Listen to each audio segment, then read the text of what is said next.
हर हर महादेव। ओम नमः शिवाय।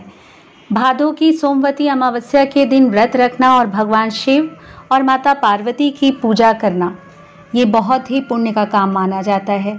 इसके रखने से महिलाओं को अखंड सौभाग्य, पति की लंबी उम्र और सभी मनोकामनाओं की पूर्ति का वरदान प्राप्त हो जाता है। हिंदू धर्म में भादों में पड़ने वाली सोमवती अमावस्या का बहुत अधिक महत्व है। इस दिन भगवान शिव और माता पार्वती की पूरी विधि विधान से पूजा अर्चना की जाती है। सोमवती अमावस्या के दिन शिव मंदिर जाकर पूजा करना बहुत ही शुभ माना जाता है। सोमवती अमावस्या का व्रत विशेष रूप से महिलाओं के लिए अधिक महत्व रखता है। इस दिन व्रत रखने और भगवान शिव की पूजा करने से अखंड सौभाग्य की प्राप्ति होती है। दृक पंचांग के अनुसार भाद्रपद माह के कृष्ण पक्ष की अमावस्या तिथि का 2 सितंबर दिन सोमवार को सुबह 5:21 पर शुरू होगी और इसका समापन 3 सितंबर को सुबह 7:54 पर होगा। उदया तिथि के अनुसार सोमवती अमावस्या का व्रत 2 सितंबर दिन सोमवार को रखा जाएगा। सोमवती अमावस्या के दिन पूजा के समय इस व्रत कथा के सुनने या पढ़ने से विवाहित महिलाओं को अखंड सौभाग्य का आशीर्वाद प्राप्त होता है और कुंवारी कन्याओं को मनचाहा वर पाने का आशीर्वाद प्राप्त होता है। सोमवती अमावस्या व्रत कथा। पौराणिक कथा के अनुसार एक गांव में एक गरीब ब्राह्मण परिवार था। उस परिवार में पति, पत्नी एवं उसकी एक पुत्री भी थी। उनकी पुत्री समय के गुजरने के साथ साथ धीरे धीरे बड़ी होने लगी। उस पुत्री में बढ़ती उम्र के साथ सभी स्त्रियोचित गुण सगुणों का विकास हो रहा था।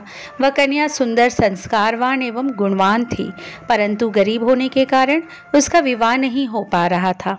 एक दिन उस ब्राह्मण के घर एक साधु महाराज पधारे। साधु उस कन्या के सेवा भाव से अत्यधिक प्रसन्न हुए।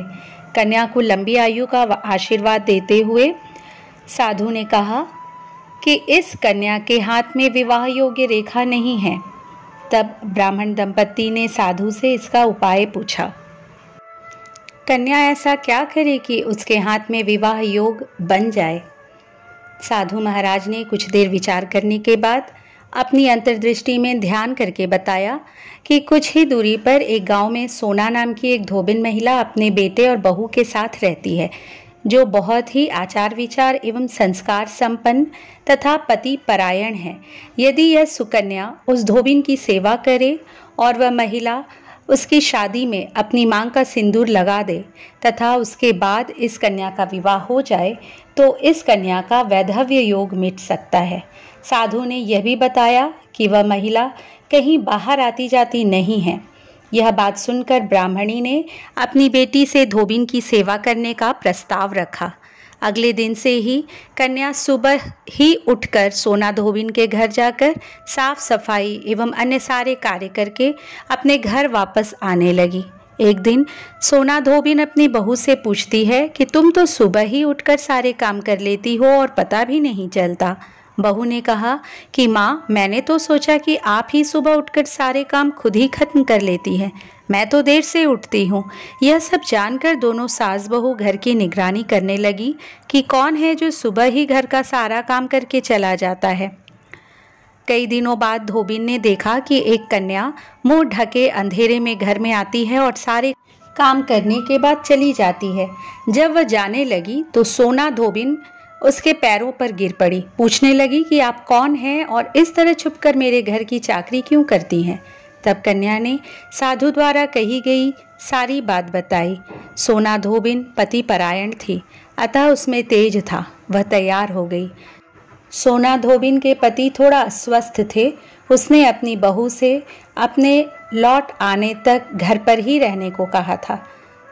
सोना धोबिन ने जैसे ही अपने मांग का सिंदूर उस कन्या की मांग में लगाया, सोना धोबिन का पति मर गया। उसे इस बात का पता चल गया।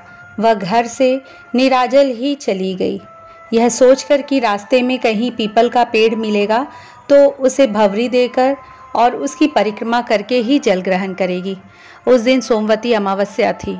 ब्राह्मण के घर मिले पुए पकवान की जगह उसने ईंट के टुकड़े के 108 बार भवरी देकर 108 बार पीपल के पेड़ की परिक्रमा की और उसके बाद जल ग्रहण किया। ऐसा करते ही उसके पति के मृत शरीर में जान वापस आ गई। धोबिन का पति फिर से जीवित हो उठा। तभी से इस कथा के बिना सोमवती अमावस्या की पूजा अधूरी मानी जाती है।